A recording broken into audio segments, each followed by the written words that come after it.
Saturday afternoon, 1985. Randhurst Mall in Mount Prospect. You're 12 years old. Your mom is at the casual corner on the lower level, and you have $2 and 40 minutes to kill. You hit the orange Julius by the dome.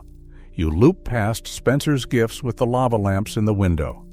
You ride the escalator under the bronze whale sculpture in the Galleria down to the food court they called the Picnic, and you smell a Sparrow pizza for the first time in your life. 24 years later, none of that exists. The dome was pulled down on August 28, 2009. The orange Julius, the Picnic, Spencer's, the casual corner, the bronze whale. All of it. Asbestos dust and a press release.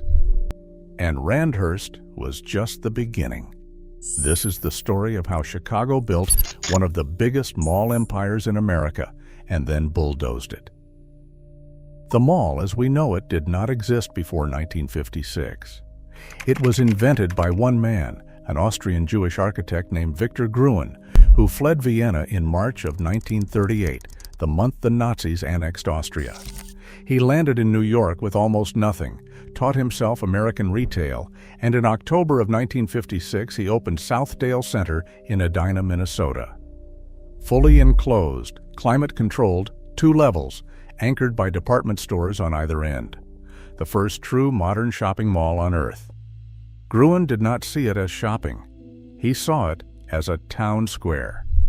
He had grown up around Vienna's Ringstrasse, the grand boulevard of cafes, galleries, public benches, and political argument. He wanted to bring that to the American suburb, which he correctly identified as a place that had no town square at all. No plaza, no central place where strangers could meet. So he built one. He just had to put a Sears at one end and a J.C. Penney at the other to pay for it. Chicago took that idea and ran further with it than almost anywhere else in the country. In 1956, Marshall Fields opened Old Orchard in Skokie, an outdoor shopping center with fountains and sculpture. Carson Peary Scott, watching the northern suburbs explode with new tract housing, decided they needed their own answer. They hired Victor Gruen himself. The result opened on August 16, 1962, on the old Burmeister Farm at Rand Road and Elmhurst Road. They called it Randhurst, a portmanteau of the 2 streets. It had a triangular floor plan with 3 anchors at the points. A geodesic dome sheltered $100,000 in commissioned sculpture. At the height of the Cold War, a fallout shelter under the building was large enough to hold every resident of Mount Prospect. It was the largest enclosed air-conditioned space in the United States. The Chicago Sunday Tribune, in a piece printed 11 days before the opening, put the build cost at $21 million. The first month, more than 1 million people walked through it. That was just the start. Over the next 25 years, Chicagoland built more than 30 enclosed regional malls. Woodfield in Schaumburg opened in 1971. Lake Hurst in Waukegan opened the same year, 1,100,000 square feet on the old Adelin Farms. Lincoln Mall in Madison opened in 1973, the southernmost of them, on 60 acres of former cornfield. Hawthorne in Vernon Hills, Yorktown in Lombard, Stratford Square in Bloomingdale, River Oaks, Orland Square. Each suburb wanted one. Each suburb got one.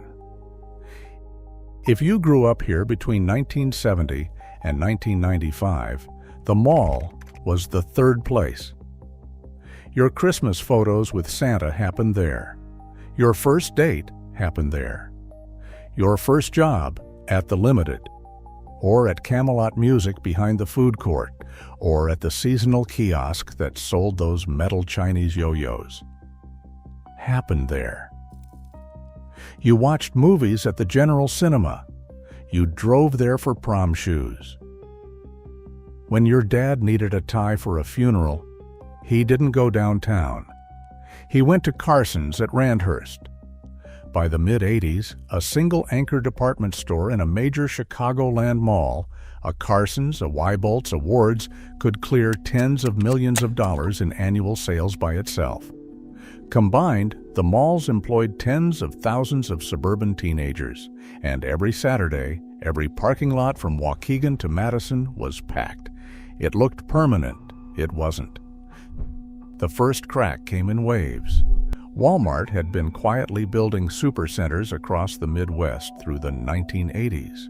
Then, on August 8, 1991, the Mills Corporation opened Gurney Mills off Interstate 94.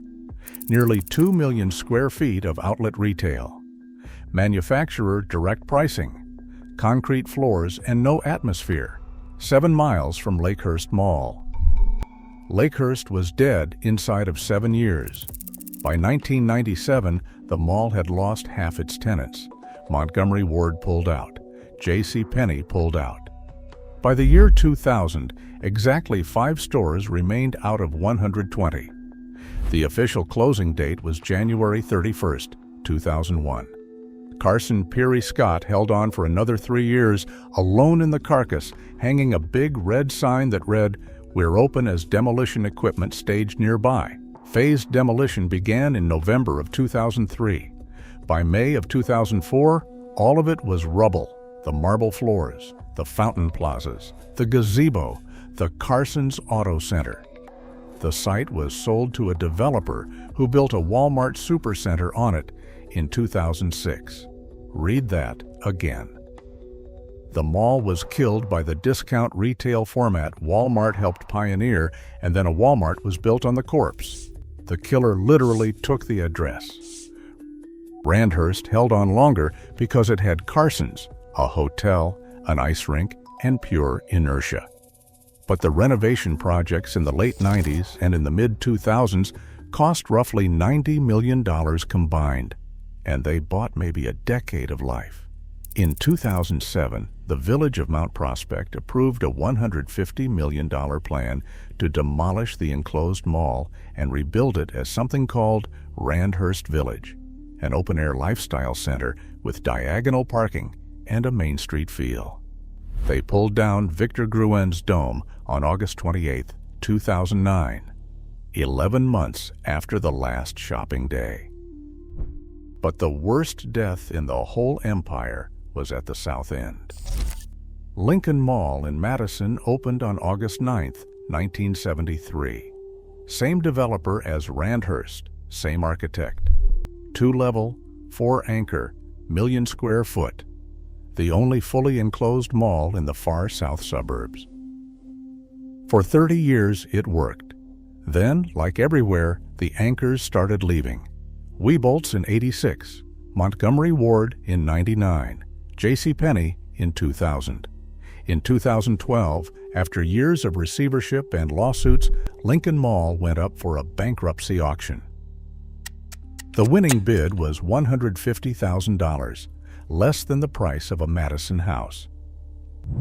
The buyer was a New York landlord named Michael Cohan, head of Cohan Retail Investment Group, a man who had built a national reputation for buying dying malls cheap and providing almost no maintenance. The result was visible from the parking lot. By August of 2013, village inspectors had documented 25 specific safety and code violations at Lincoln Mall. Exposed electrical wiring, an inoperative sprinkler system, blocked fire exits, a crumbling roof, a damaged foundation. Cohan's company had paid the court-appointed receiver $100,000 total over 15 months to keep up an entire 1 million square foot building. That works out to about 2 cents per square foot. You could not keep a 1-bedroom apartment running on those numbers. On November 11, 2014, Cook County Circuit Court Judge Thomas Condon had seen enough. He ordered Lincoln Mall closed permanently as of January 7, 2015, ruling that repairs to the nearly empty building were uneconomical. Demolition followed in May of 2017. The land, 60 acres at U.S. Route 30 and Cicero Avenue, has mostly sat empty ever since. A children's museum is penciled in to open in 2028. As of right now, it is grass. Victor Gruen lived long enough to watch most of this start. He moved back to Vienna in 1968, disgusted with what American developers had done to his idea. In a speech in London in 1978, he called the suburban shopping center land-wasting seas of parking and said the developers had perverted his original concept. He said on the record that he refused to pay alimony to those bastard developments. He died in 1980. 2 years before Lakehurst started its decline, 29 years before they pulled down his dome at Randhurst. Chicagoland built more than 30 enclosed regional malls. Most are gone or going. Stratford Square in Bloomingdale closed for good in 2023. Charlestown in St. Charles came down in 2023. Northbrook Court is being dismantled piece by piece. Hawthorne and Yorktown are running on borrowed time and reinvention. The kid who had $2.40 at Randhurst in 1985 is in their 50s now. Their own kids have never set foot in an enclosed Chicagoland mall except maybe Woodfield on a field trip. Their grandkids never will. The Orange Julius is gone. The Casual Corner is gone. The picnic, the dome, the bronze whale, every single thing from that opening Saturday is a parking lot or a Walmart now. Almost every single thing. Underneath the Hampton Inn at Randhurst Village, the Cold War fallout shelter Victor Gruen designed in 1962 is still down there. The developers sealed it up and converted it into underground parking for hotel guests. It is the only piece of his original Randhurst the wrecking ball could not reach. It was built to save every resident of Mount Prospect from a nuclear blast. Now, it is used for valet stalls.